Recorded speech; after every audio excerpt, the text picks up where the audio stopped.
어려웠는데 웬 호들갑이냐라고 생각하시는지 모르겠는데요. 전도가 더 어려워졌기 때문에 그렇습니다. 전도가 얼마나 어려워졌는지 이제는 차라리 선교가 더 쉽다 할 정도예요. 여러분, 선교가 어렵잖아요. 왜 어렵습니까? 가장 먼저 어려운 것은요, 언어가 이제 소통이 안 돼서 어려워요. 그러니까 선교하시는 분들이 가장 먼저 하시는 일은 바로 그들의 언어를 배우는 일이지요. 그리고 나서야 이제 문화가 음식이 환경이 이제 그 다음 얘기인 거고요. 제일 중요한 건 언어가 중요하지요.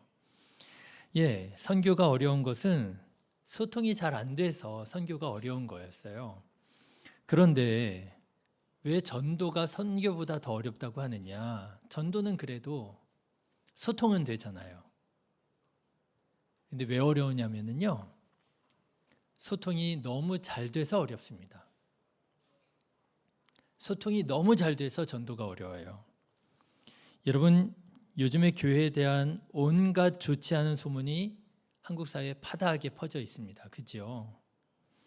교회가 세상에 비치고 소금이 되어 구원의 방주의 역할을 해야 되는데, 사람들에게 칭송을 받고 사람들에게 존경을 받을 때, 그럴 때 복음에 귀가 열려지고 마음이 열려지고, 그럴 때 영혼이 구원받고 교회가 부흥하게 되는데, 그런데 여러분, 요즘 교회에 대한 인상이 어때요?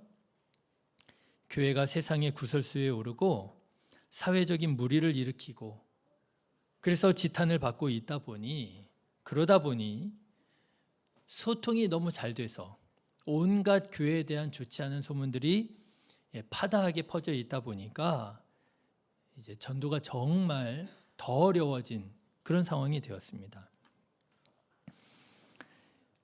그래서 우리 교회가 이제 이렇게 저렇게 방법을 찾는 중에 SNS도 하고 교회 학교도 하고 그러는 거예요. 여러분, 요즘에 교회 학교가 열심히 하고 있는데요. 제가 우리 선생님들이랑 교회 학교 선생님들이랑 회의를 할 때면 꼭 그런 얘기를 합니다. 아이들 전도에 그치면 그 아이들은 끝까지 신앙생활 하기가 쉽지가 않다. 그렇죠. 그 아이들만 볼 것이 아니라 그 아이들의 뒤에 있는 부모님을 우리가 봐야 되고 그 가정을 봐야 된다. 그래서 아이를 통해서 부모가 감동이 되고, 아이를 통해서 부모가 우리 교회에 대한 좋은 마음을 가질 때 그 아이도 전도가 되고, 더 나아가서 그 부모님들도 교회에 협조적이 되고, 그래야 그들에게도 복음이 들어가지 않겠느냐, 이런 얘기를 많이 해요. 그런데요, 교회 학교 전도를 해보면 교회 학교 그 학생을 사이에 두고 교사와 부모의 줄다리기가 느껴집니다. 그 아이를 딱 두고요, 선생님이 이 아이를 이렇게 잡아 당겨요. 그렇죠? 맛있는 것도 사주고 재미있게 놀아주기도 하고, 그리고 여러 가지 행사 프로그램을 준비하면서 아이들이 보람을 느끼게 하도록 하기도 하고 애를 씁니다. 요즘에 너무 바쁘잖아요. 그 바쁜 중에 시간을 내서 아이들이랑 시간을 보내주면서 연습을 시키고 하거든요. 그래서 이 아이가 교회에 이제 많이 마음이 열려지고 교회를 좋아하게 되고 그래요. 아이들 표정을 보면 그게 보여요. 느껴져요.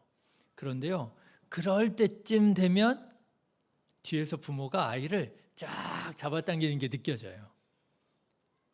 너무 빠지지 마라, 이런 느낌처럼 쫙 아이를 잡아당기는 게 느껴집니다. 아이를 사이에 두고 줄다리기 하는 것 같은 그런 느낌이 들더라고요. 참 쉽지 않습니다. 여러분, 특별히 요즘 성탄절을 앞두고 수고하는 교회 학교 위해서 여러분 기도해 주시고, 여러분 축복해 주시기를 주님의 이름으로 권면합니다. 쉽지 않은 사역을 하고 있는 거예요. 제가 이런 말씀을 드려도 그냥 그런가 보다 그러시면 안 돼요. 누가 전도를 기뻐하고 누가 전도하는 사람들을 위해서 축복하는가 보면은요, 전도해 본 사람들이 그러더라고요. 그렇죠? 전도해 본 사람들은 알아요. 전도가 얼마나 쉽지 않은지, 어려운지. 정말이요. 간슬게 다 빼줄 것처럼 빼줘야 전도가 될까 말까거든요. 그래서 전도해 본 분들은 제가 이런 말씀을 드리면은 그렇구나. 지금 교회학교 교사들이 수고하는구나, 헌신하는구나. 아유, 뭐라도 좀 도와줘야 될 텐데 내가 기도해 줘야 되겠구나 하실 거란 말이죠. 오늘도 이규 권사님 기도하실 때 교회학교 축복 기도해 주셨는데 제가 지금 이 말씀을 어제 그제 새벽에 똑같이 말씀을 드렸거든요. 아마 말씀 듣고 기도해 주시지 않았나 싶어요. 안 해보신 분들은요, 얼마나 수고하는지 별로 잘 모르시더라고요. 하면은 하나보다, 안 하면 안 하나보다, 목사가 기도 좀 해주세요, 축복해 주세요 해도 그런가 보다 하고 그냥 넘어가시더라고요. 지난주 중에 우리나라에 아주 좋은 일이 있었어요. 아시죠? 우리나라 누리호 4차 발사가 있었는데 성공했잖아요. 그런데 여러분, 제가 이 발사 영상을 보다가 한 가지 재밌는 사실을 발견하게 됐어요. 여러분, 일반 매스컴에서 누리호 발사 과정을 중계하는 것하고 유튜브에서요, 과학자가 발사 장면을 중계하는 거하고 많이 다르는 거 모르시죠? 엄청 다르더라고요. 아무래도 일반 매스컴에서는요, 좀 지켜야 할 선이 있을 것 같아요. 표현도 그렇고요. 그래서 그런가 발사했습니다. 3, 2, 1 발사했습니다. 올라갑니다. 성공했습니다. 이게 그렇게 중계를 해요. 나름 감정을 실어서 한다고 하는 것 같지만 조금 감정이 이렇게 별로 잘 느껴지지 않아요. 그런데 제가 과학자가 중계하는 걸 봤거든요. 과학자가 중계하는 거 보면은요, 그 마음이 막 느껴져요. 3, 카운트다운 시작합니다. 3, 2 하면 카운트다운을 하면서요, 제가 다 긴장이 됩니다. 이런 자기 긴장한다는 얘기를 하고요. 그리고 로켓가 쫙 올라가는데요, 장관입니다. 대단합니다. 이런 표현들이 계속 나오고요. 왜 그렇게 다를까요? 제 생각에는요, 제가 그걸 보면서 깨달은 게, 이 과학자는 그 로켓가 우주로 향해 날아가는 게 얼마나 어려운지 알아요, 몰라요? 아는 거예요. 그게 얼마나 어려운 건지를 아니까 그 되어져가는 과정이 다 너무너무 신나고 너무너무 기쁘고 긴장이 되고, 나중에는요, 성공했다고 하는 게 나오니까요, 이 과학자가 중계하다 말고 막 박수를 치더라고요. 아니까 그렇게 집중하고 몰두하고 축복하고 기뻐하더라고요. 그거를 잘 모르는 사람은요, 아무리 감정을 실어서 중계한다고 하지만 감정이 잘 느껴지지 않아요. 여러분, 전도도 신앙생활도 마찬가지인 것 같아요. 여러분, 전도해 보세요. 전도해 보세요. 그러면 전도하려고 애쓰는 사람이 얼마나 애쓰고 기도하고 수고하고 있는지 알아요.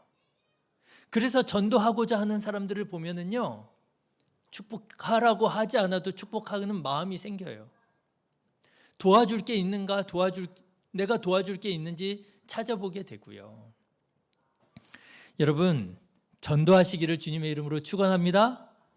전도하라고 하니까요, 막 교회로 끌고 오는 것만 생각을 하실 수 있는데요, 꼭 그게 아니라 내가 왜 신앙생활을 하는지, 내가 왜 교회를 다니는지, 내가 왜 예수님을 주님으로 믿고 살아가는지를, 그거를 그냥 알려주시라는 거예요. 그러다 보면 분명히 마음이 열려져 있는 분, 그 복음이 필요했던 분들에게 역사가 일어나게 될 것입니다.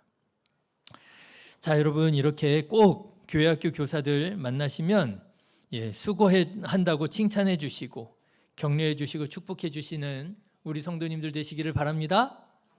네.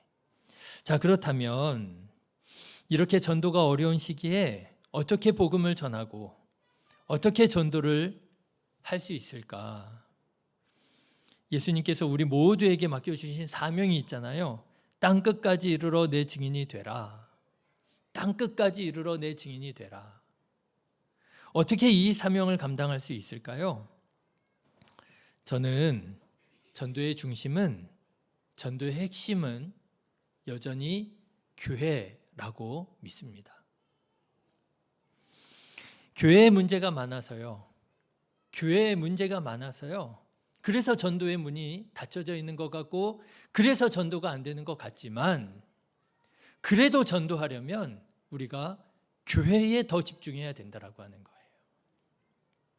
자, 여러분 오늘 말씀을 한번 보십시오. 오늘 말씀을 보시면은요, 사도 바울이 드디어 3차 전도 여행을 할 때입니다. 이제 1차 전도 여행, 2차 전도 여행, 3차 전도 여행, 이제 제가 사도 바울에 대해서 좀 말씀을 드리고 있잖아요. 3차 전도 여행을 할 때예요. 3차 전도 여행의 주 무대는 어디였느냐? 오늘 본문 말씀의 에베소였습니다. 여러분, 에베소가 사도 바울에게 어떤 의미가 있는 곳인지 아시죠? 2차 전도 여행 때 에베소에 가서 복음을 전하고 싶어 했어요. 그런데 하나님께서 막으셔가지고 에베소로 가지 못하고, 그래서 밀려서 유럽으로 건너가게 되고, 그래서 결국에 어디까지 가게 된 거예요? 지난주에 말씀드렸던 고린도까지 가게 됐던 것이지요.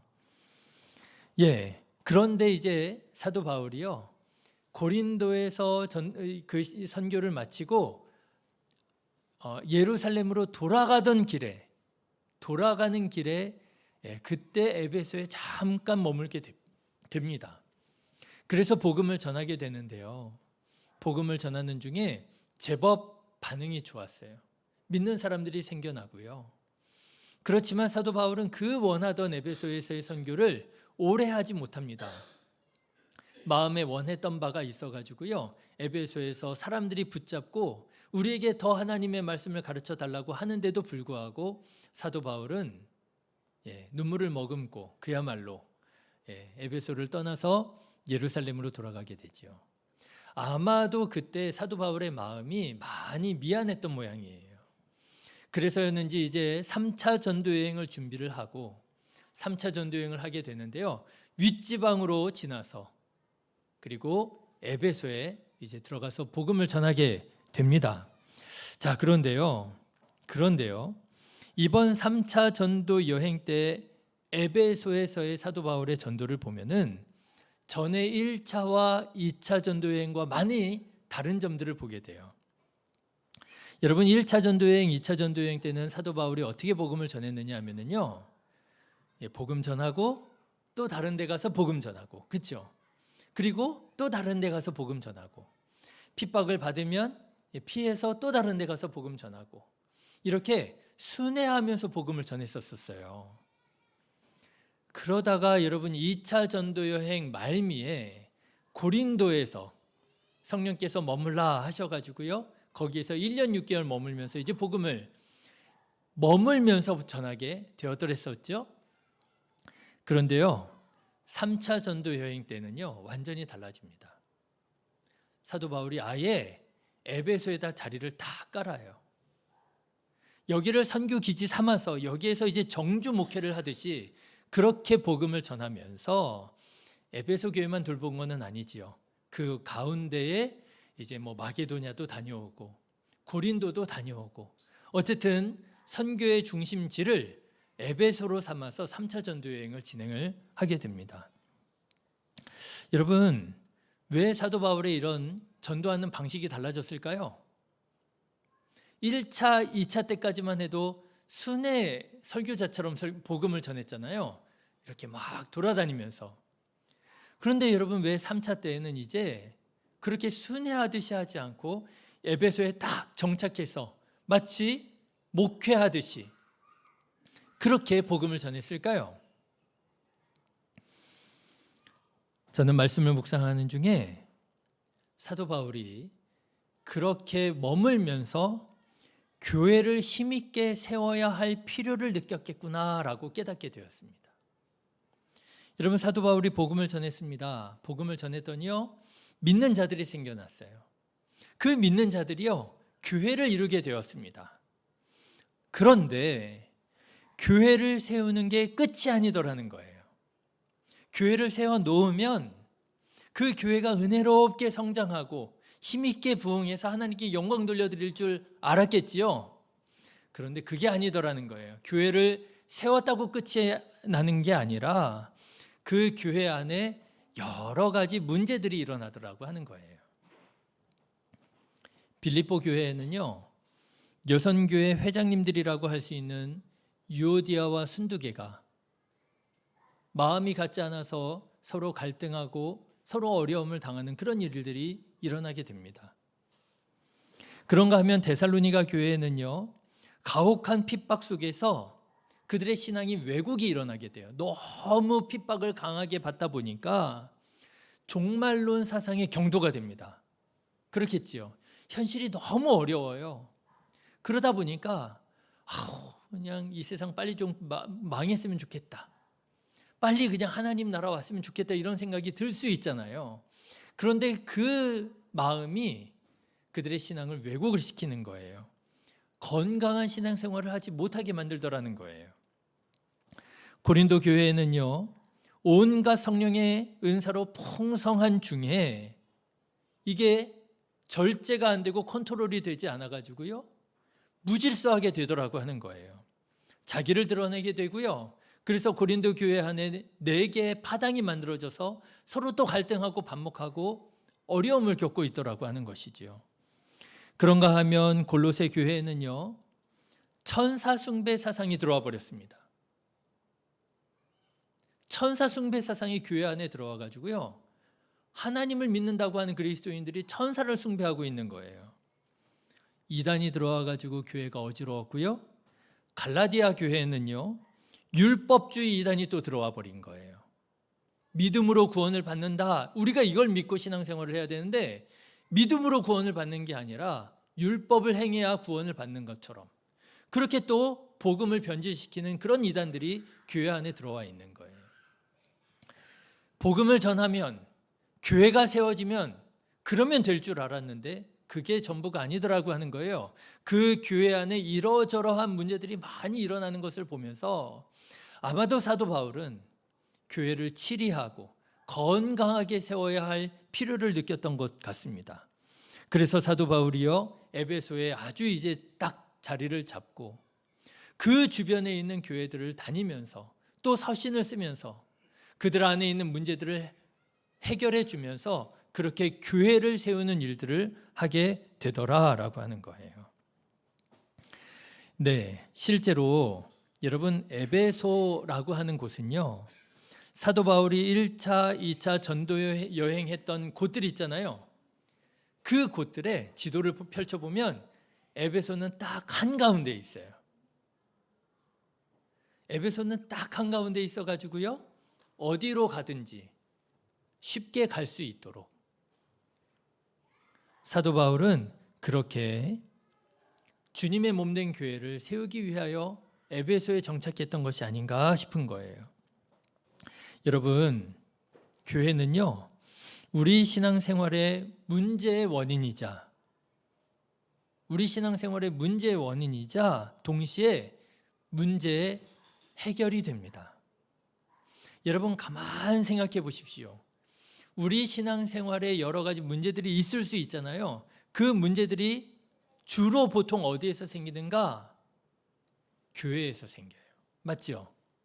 나는 교회에 가서 은혜 받으려고 교회 갔는데, 나는 교회 가서 정말 예수님이 누구신지, 하나님이 어떤 분이신지 내가 배우고 알고, 그래서 내가 정말 예수님 잘 믿고 싶어서 교회를 갔는데, 여러분 교회에서 은혜 받아요? 시험 들어요? 이렇게 말하기도 어렵고 저렇게도 말하기도 어렵고, 그죠? 둘 다 받아요. 맞죠? 은혜도 받고요, 시험도 받아요. 은혜만 받으면 좋겠는데 그게 우리 마음인데, 그래서 교회 성도들과 함께 신앙생활하면서 신앙도 잘하고 기쁨도 넘치고 주님께서 맡겨주신 사명 감당하면서 내가 이 일을 위하여 내가 이 세상에 보내어졌구나, 정말 뜻있게 의미 있게 살아가야 그게 맞는 건데, 여러분 이상하지요? 교회에 가서 시험도 받아요. 그래가지고요, 우리 신앙생활의 모든 문제, 거의 모든 문제의 원인이 교회가 돼요. 교회 갔다 왔더니 은혜가 안 돼요. 교회 갔다 왔더니 마음이 불편해요. 교회 갔다 왔더니 힘이 빠져요. 네, 맞습니다. 교회가 우리 신앙생활 문제의 원인이기도 합니다. 그런데 여러분, 그렇다고 해서 그 교회를 포기할 수 있나요? 없어요. 교회는 원래 문제가 아니었어요. 교회는 원래 하나님께서 우리에게 주신 해결책이었습니다. 그래서 여러분, 문제가 교회에 있을지라도 우리는 어떻게 해야 되느냐? 더 교회에 집중해야 되는 거예요. 교회는 우리 문제 해결의 열쇠이기도 하다라고 하는 거예요. 사도 바울을 보세요. 여러 온갖 문제들이 있기에 교회를 포기하고 또 다른 선교지로 나아가느냐? 아니에요. 사도 바울은 그 교회에 집중합니다. 그 교회 문제들을 가슴에 끌어안고요, 그 교회 문제 해결을 위하여 애를 씁니다. 사랑하는 성도 여러분, 교회를 세우는 자가 되시기를 주님의 이름으로 축원합니다. 교회를 세우는 자가 되십시오. 교회를 위해서 교회를 세우는 자가 되라는 거 아니에요. 여러분, 교회를 위해서 교회를 세우는 자가 되면은요, 예수님께 책망받을 수 있어요. 예수님께서 성전을 가리키시면서 뭐라고 말씀하셨어요? 이 성전을 헐라고 말씀하셨잖아요. 성전이 우상이 될 때 오히려 헐어버려야 하는 대상이 될 수 있는 것처럼, 교회가 우상이 되면 여러분, 교회는 우리가 헐어버려야 될 것이 될 수도 있습니다. 교회를 위해서 교회를 세우자는 말씀을 드리는 게 아니에요. 하나님의 영광을 위하여, 주님께서 맡겨주신 사명 감당하기 위하여 우리는 말도 많고 탈도 많을 수 있는 이 교회를 포기할 수가 없는 것이고요, 주님의 몸된 교회가 온전히 세워질 수 있도록 더 많은 눈물을 뿌려야 되고요, 기도해야 되고요, 우리가 마음을 모아야 된다라고 하는 것이지요.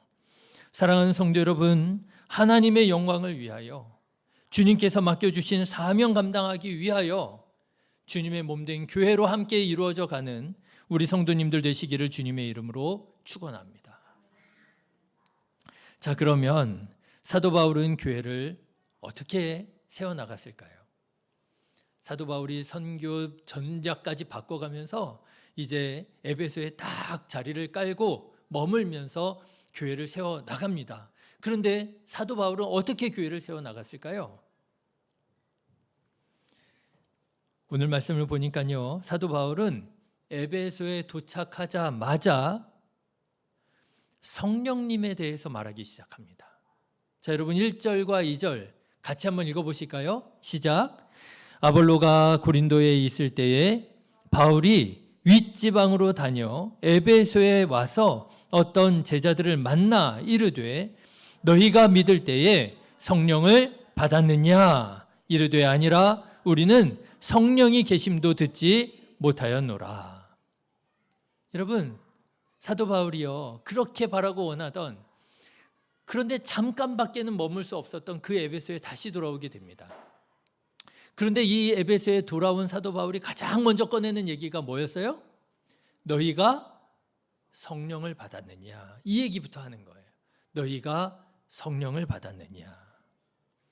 아마도 이 말을 들었었던 여기에 성경에 제자라고 하는 사람들은 누구냐 하면은요, 아마도 아볼로로부터 요한의 세례만 배운 사람들이었던 것으로 여겨져요. 이때 당시에 아볼로는 아직 예수 그리스도의 이름으로 받는 세례에 대해서 알지 못했었거든요. 그런데 아마도 이 아볼로가 유명한 이 설교가였기 때문에 아볼로에게서 영향을 받은 사람들이 많이 있었던 모양이에요. 그런데 그 중에 12명의 이 사람들이 아볼로에게서 배운 사람들이었던 모양이에요.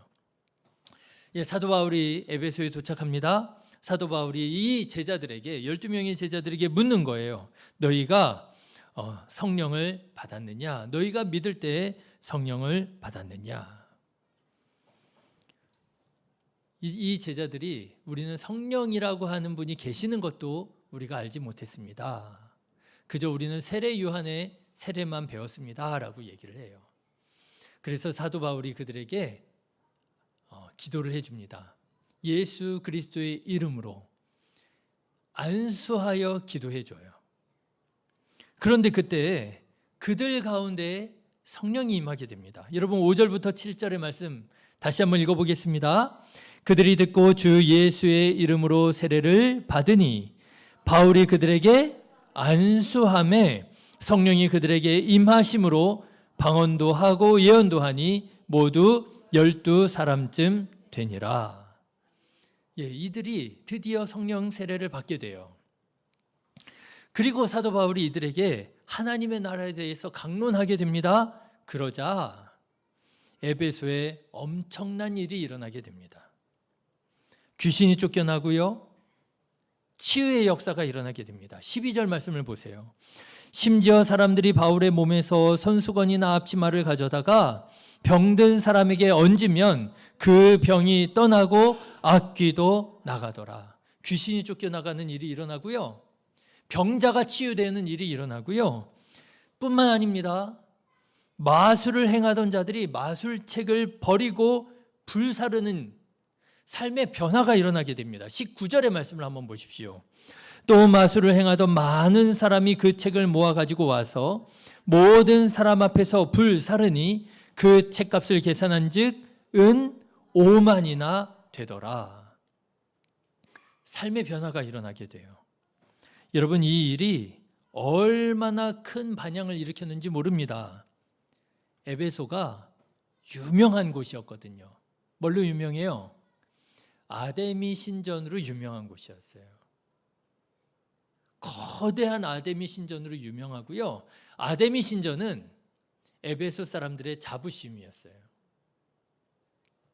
그런데 그래가지고 이 아데미 신전으로 밖에 나가 있는 사람들, 외국인들도 관광차, 또 우상을 섬기겠다고, 아데미 여신을 섬기겠다고 이 에베소로 많이 여행을 왔었거든요.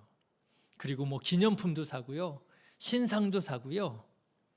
그랬는데 사도 바울이 예수의 이름으로 세례를 주고 안수하여 성령의 역사가 일어나고, 그래서 이 에베소 사람들에게 삶의 변화가 나타나니까요, 장사가 안 되는 거예요. 신상이 팔리지가 않는 거예요. 마술책이 팔리지가 않는 거예요. 여러분, 성령의 역사가 일어나니까요, 그 도시가 변화되게 되는 거예요. 그래서 사도 바울 일행이 당국에 고발을 당하기까지 했습니다. 여러분 우리 성지순례 갔을 때 에베소 여행을 딱 마치고 이렇게 나오는 중에 딱 뒤돌아봤더니 극장이 있었잖아요.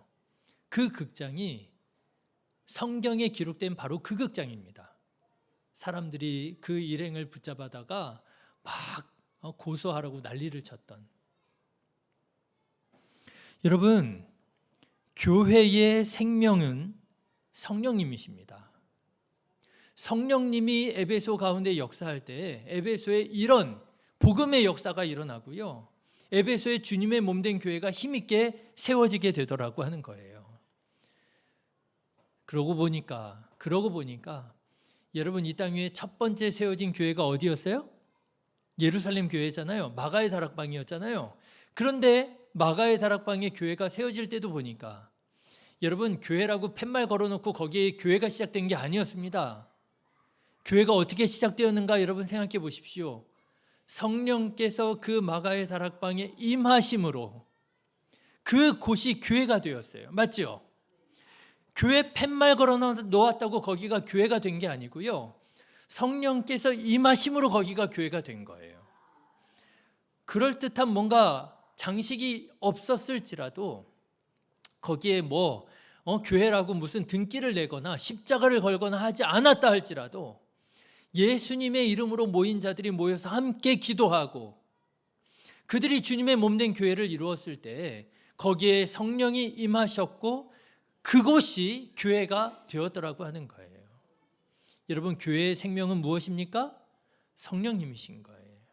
사람들만 모여 있는다고 해서 교회가 되는 게 아닙니다. 성령께서 주장하실 때, 성령께서 다스리실 때에 그 곳이 교회가 되는 것이지요.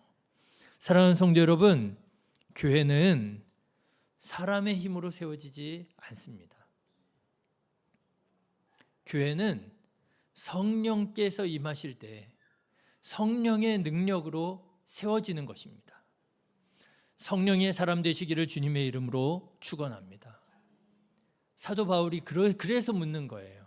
너희가 믿을 때에 성령을 받았느냐? 여러분, 이 질문은 오늘 우리에게도 여전히 유효합니다. 우리가 지금 주님의 몸된 교회라고 이렇게 모여서 예배를 드리고 있잖아요. 교회 팻말도 붙여놨고 교회 십자가도 세워져 있잖아요. 그런데 여러분, 정말 오늘 이 시간 우리가 던져봐야 할 질문은 바로 이거예요. 우리가 예수님을 믿을 때에 성령을 받았느냐? 여러분, 성령 받으셨습니까? 성령 받았습니까? 라고 물어보면은요, 좀 애매모호할 수 있어요. 받았나? 안 받았나?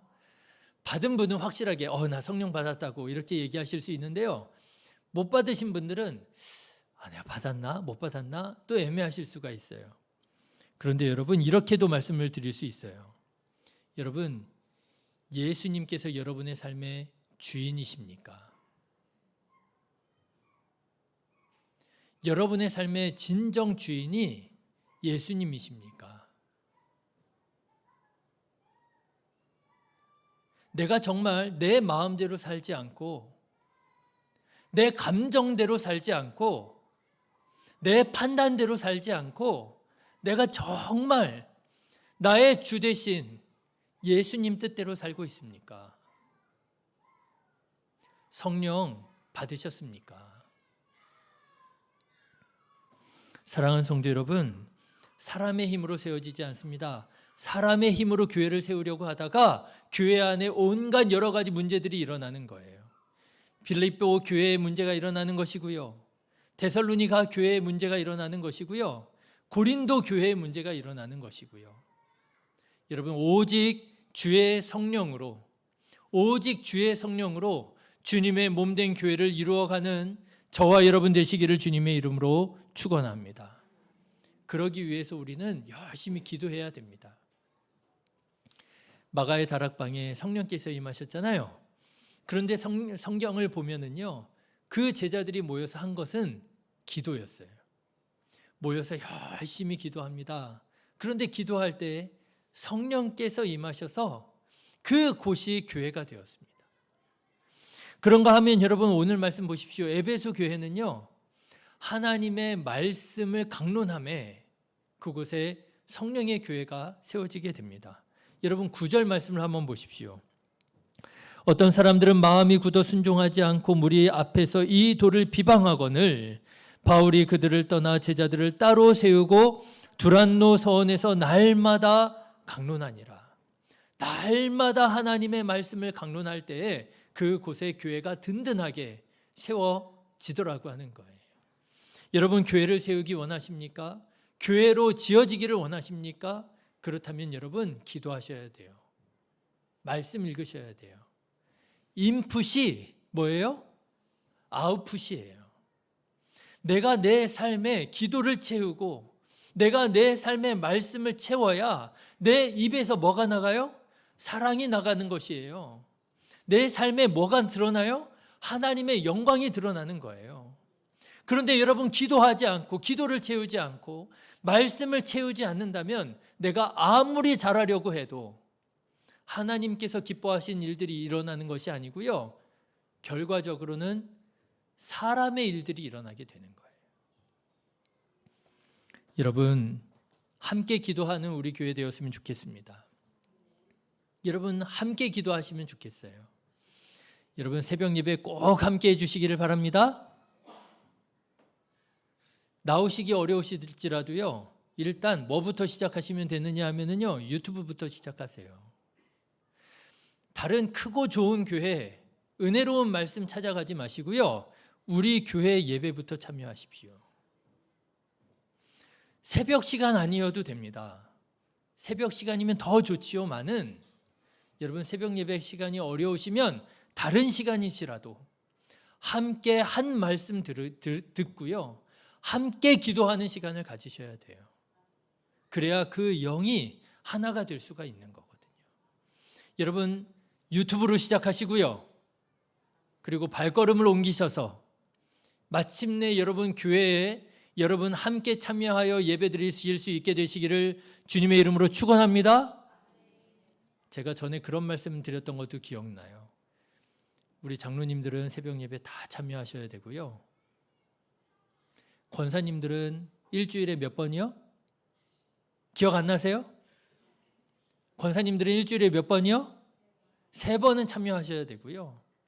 집사님들은요? 일주일에 1번은 참여하셔야 되고요. 왜요? 교회를 위해서요? 아니요. 여러분을 위해서요. 내 영이 잠들지 않도록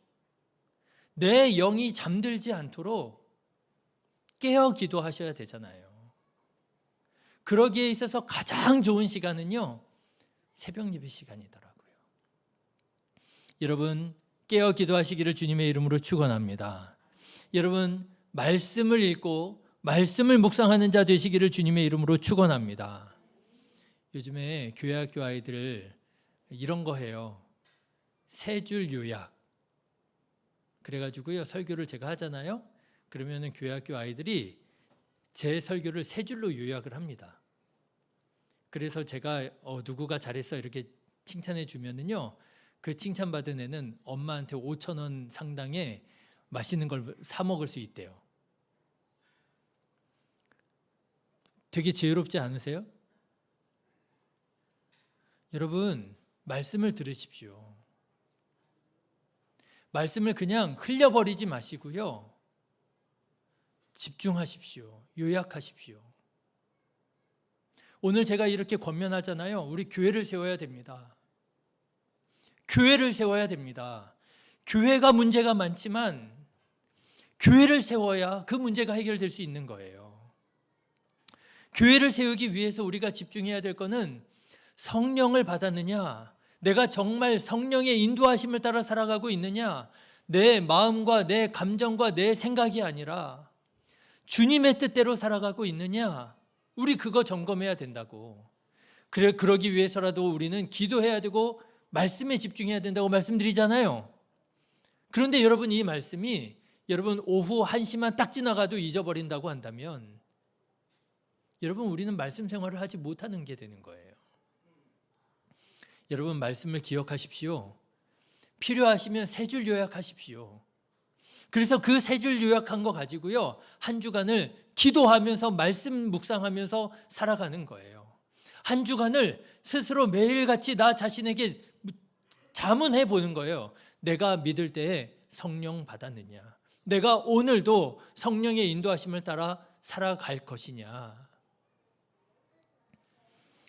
바라기는 성령의 인도하심을 따라서 기도와 말씀으로 살아가는 우리 성도님들 되셔서 여러분 주님께서 여러분들에게 맡겨주신 그 사명, 주님의 몸된 교회를 이루고 이 땅 위에 하나님의 나라를 이루어가는 저와 여러분 되시기를 주님의 이름으로 축원합니다. 그럴 때 삶의 변화가 일어나고요. 그럴 때 우리의 가정이 믿음의 가정이 되는 것이고요. 그럴 때 우리 교회 안에 있는 모든 문제들이 사라지는 것이고요. 그럴 때 이 땅 위에 하나님의 영광이 드러나는 것이고요.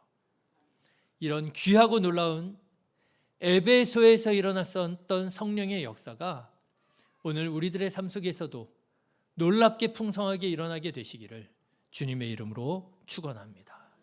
기도하겠습니다. 거룩하신 하나님,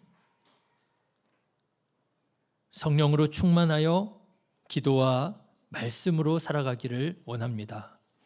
주님 도와주셔서 늘 새롭게 하여 주시고 깨닫게 하여 주시고 순종하는 마음 더하사 주님의 말씀대로 살아가는 복된 우리들의 삶이 되게 하여 주시옵소서.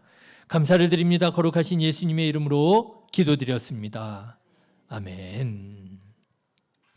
지금은 봉헌 시간입니다. 찬송가 50장 찬송하시면서 준비하신 예물 하나님께 봉헌하겠습니다.